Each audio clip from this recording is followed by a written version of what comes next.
पुण्यातल्या विमाननगर रोडवरील Symbiosis college म्हणजे भूतांचा अड्डा. दिवसा गजबजलेला हा परिसर रात्री मात्र वेगळंच रूप धारण करतो.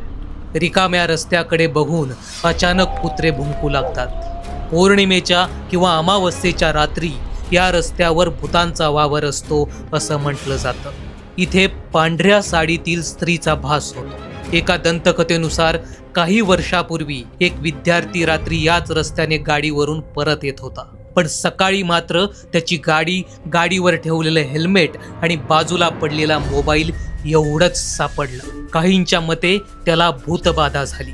या रस्त्यावर रात्री अपरात्री किंकाळी ऐकू येते. वारा नसतानाही झाडांची पाने हलू लागतात आणि त्याची भेसूर सळसळ ऐकू येते. या जागेचं रहस्य अजूनही कोणाला सांगता आलेलं नाही, पण कित्येक जण रात्री या रस्त्यावरून जाणं टाळतात. तुम्हाला पुण्यातल्या अशा कोणत्या जागा माहीत आहेत? आम्हाला कमेंट करून नक्की सांगा.